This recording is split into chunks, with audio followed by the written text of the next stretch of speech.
This is it. Episode 50. This is the 50th thing on my list, coming right up. But thanks to your help, this isn't quite the end. There will be a little bit more. Details in around 9 minutes' time.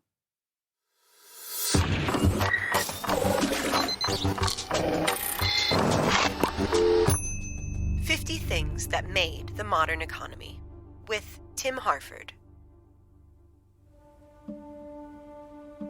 I want you to imagine catastrophe. The end of civilization. This complex, intricate modern world of ours is finished. Don't worry about why.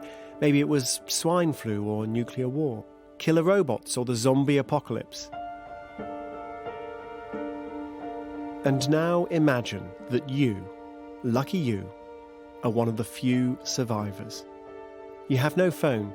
Who would you phone anyway? No internet, no electricity, no fuel. 4 decades ago, the science historian James Burke posed that scenario in his TV series, Connections. And he asked a simple question. Surrounded by the wreckage of modernity, without access to the lifeblood of modern technology, where do you start again? What do you need to keep yourself and the embers of civilization alive? And his answer was a simple yet transformative technology. It's a plough. And that's appropriate, because it was the plough that kick-started civilization in the first place, that ultimately made our modern economy possible. 12,000 years ago, humans were almost entirely nomadic, hunting and foraging their way into every niche they could find all around the world. But the world was emerging from a cold snap. Things started to get hotter and drier. People who'd been hunting and foraging in the uplands found that the plants and the animals around them were dying. Animals migrated to the river valleys in search of water, and people followed. Confined to these fertile but geographically limited river valleys, people had to settle down and farm, which meant breaking up the crust of the soil, bringing nutrients to the surface, and letting moisture seep deeper out of sight of the harsh sun. At first, they used sharp sticks held in the hand, but soon they switched to a simple scratching plough pulled by a pair of cows. It worked remarkably well.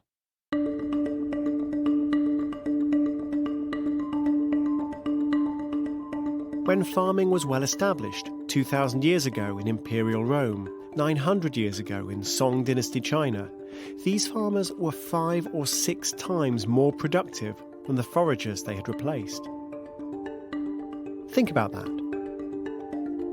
It becomes possible for 1/5 of the population to grow enough food to feed everyone.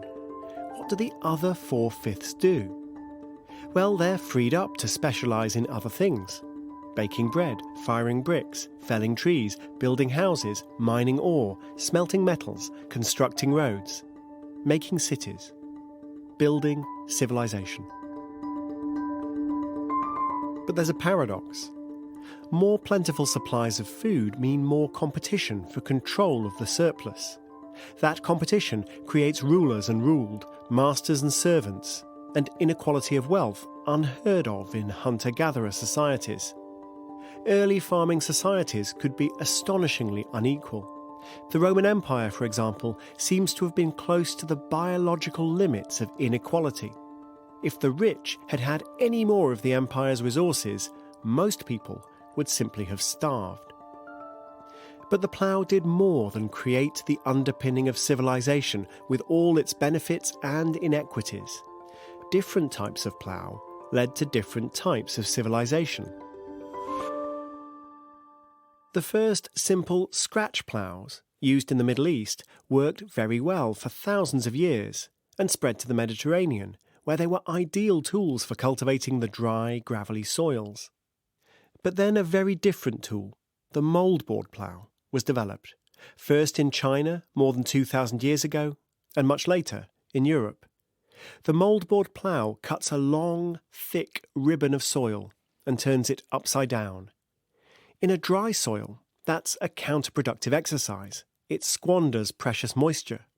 But in the fertile, wet clays of northern Europe, the mouldboard plough was vastly superior, improving drainage and killing deep-rooted weeds, turning them into mere compost.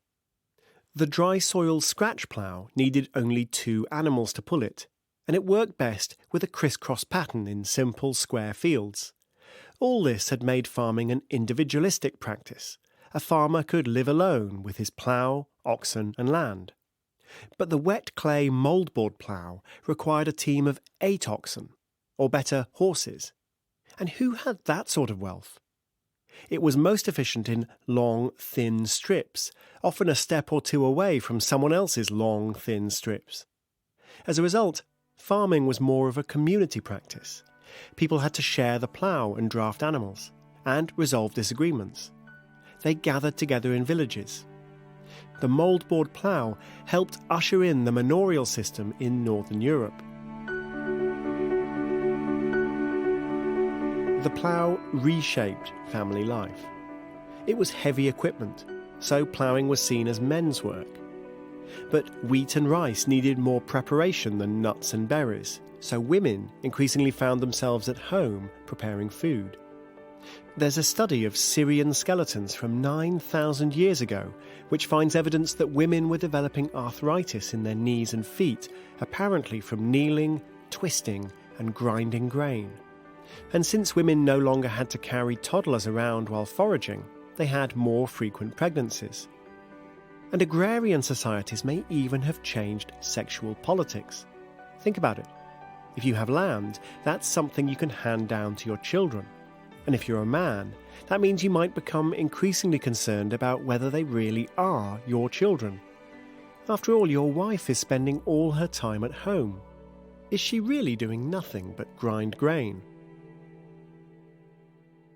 All of this raises the question of whether inventing the plough was entirely a wise idea.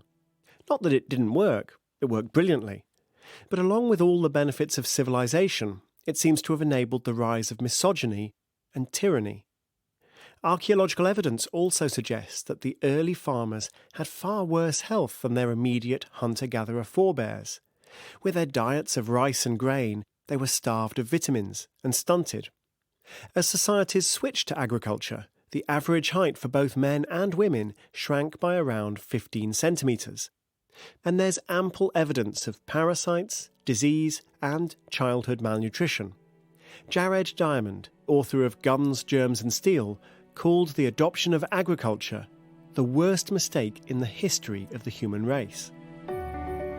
You may wonder why, then, agriculture spread so quickly. But we've already seen the answer. The food surplus enabled larger populations, and societies to afford soldiers.